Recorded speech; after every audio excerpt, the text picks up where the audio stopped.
Samajwadi party ने 2027 में होने वाले विधानसभा चुनाव को देखते हुए एक बड़ा दांव चल दिया है। अखिलेश यादव ने आज विधायक दल की बैठक में यूपी विधानसभा के नेता प्रतिपक्ष के तौर पर माता प्रसाद पांडे के नाम पर मोहर लगा दी है। पीडीए यानी कि पिछड़ा दलित अल्पसंख्यक फॉर्मूले की कामयाबी के बाद अगड़ों को अपने पाले में लाने के लिए इसे अखिलेश का ब्राह्मण कार्ड माना जा रहा है।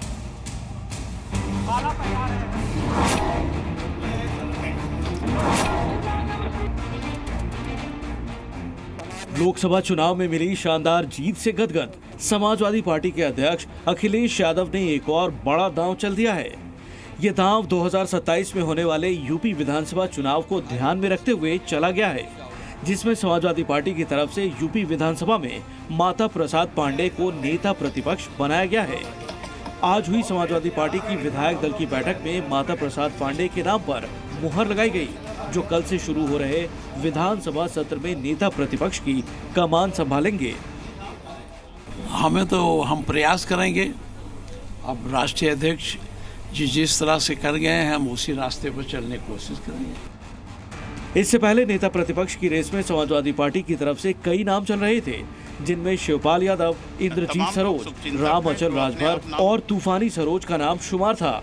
लेकिन फाइनल मुहर माता प्रसाद पांडे के नाम पर लगी। माता प्रसाद यूपी की राजनीति में कद्दावर नेता की पहचान रखते हैं और वो अखिलेश यादव के साथ ही मुलायम सिंह यादव के भी करीबी थे। माता प्रसाद पांडे समाजवादी पार्टी के बड़े ब्राह्मण चेहरे के रूप में जाने जाते हैं। पूर्वांचल की राजनीति में माता प्रसाद का बड़ा रसूख है। माता प्रसाद 7 बार विधायक का चुनाव जीते। मौजूदा वक्त में वो सिद्धार्थ नगर की इटावा से विधायक हैं। 2012 में वो यूपी विधानसभा के अध्यक्ष रहे। मनोज पांडे जो सपा के विधायक हैं, उन्होंने सपा से बगावत कर ली थी। ऐसे में ब्राह्मण चेहरे के तौर पर माता प्रसाद पांडे को नेता विपक्ष बनाकर सीधे तौर पर अब सपा ने ब्राह्मण कार्ड खेलते हुए उत्तर प्रदेश में सवर्णों की राजनीति भी शुरू कर दी है। माता प्रसाद पांडे को नेता प्रतिपक्ष बनाए जाने की सबसे बड़ी वजह अखिलेश यादव का ब्राह्मण कार्ड है। यूपी में ब्राह्मणों की आबादी 12% से ज्यादा है और अखिलेश की कोशिश है कि वो इस बार ब्राह्मणों को भी अपने पाले में ले आएं। इससे पहले लोकसभा चुनाव में अखिलेश का पीडीए फॉर्मूला कामयाब रहा था। पिछड़े और दलितों ने बड़ी संख्या में समाजवादी पार्टी को वोट दिया था, जबकि अगड़ी जातियों का वोट बीजेपी को मिला था। ऐसे में अब 2027 में होने वाले विधानसभा चुनाव से पहले अखिलेश यादव ने नेता प्रतिपक्ष की कमान ब्राह्मण चेहरे को सौंपकर अगड़ी जातियों को साधने की कोशिश की है। इसके साथ ही अखिलेश यादव ने समाजवादी पार्टी की तरफ से विधायक महबूब अली को अधिष्ठाता मंडल, कमाल अख्तर को मुख्य सचेतक और राकेश कुमार उर्फ आर.के. वर्मा को उप सचेतक नियुक्त किया है। वरिष्ठता के क्रम में वो उच्च स्थान पर हैं और उनके सम्मान में भी और उनके अनुभव को देखते हुए जिस तरीके से उन्होंने उत्तर प्रदेश की विधानसभा में विभिन्न पदों पर रह करके अपनी जिम्मेदारियों का निर्वहन किया है, उसे देखते हुए आज नेता प्रतिपक्ष की उन्हें जिम्मेदारी दी गई है।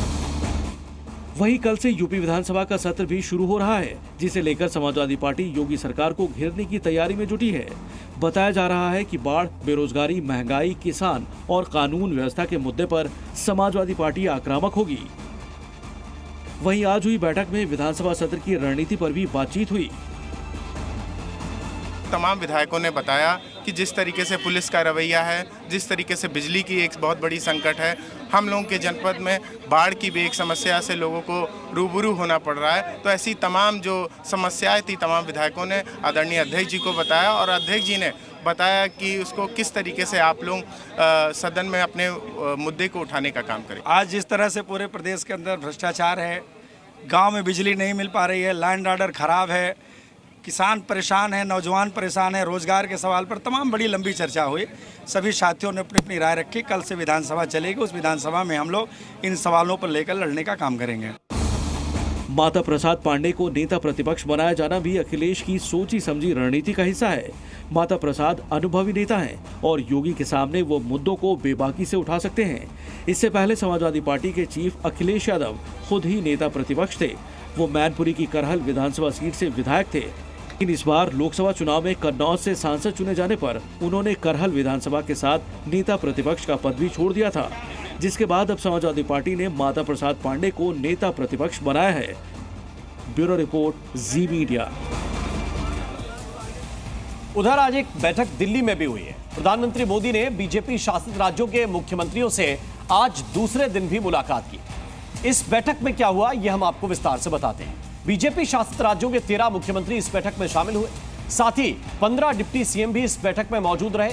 इनके साथ ही राजनाथ सिंह, अमित शाह और पार्टी के अध्यक्ष जेपी नड्डा भी इस बैठक में मौजूद रहे। इस बैठक में मुख्यमंत्रियों ने अपने राज्यों में चल रही विभिन्न विकास योजनाओं की जानकारी दी।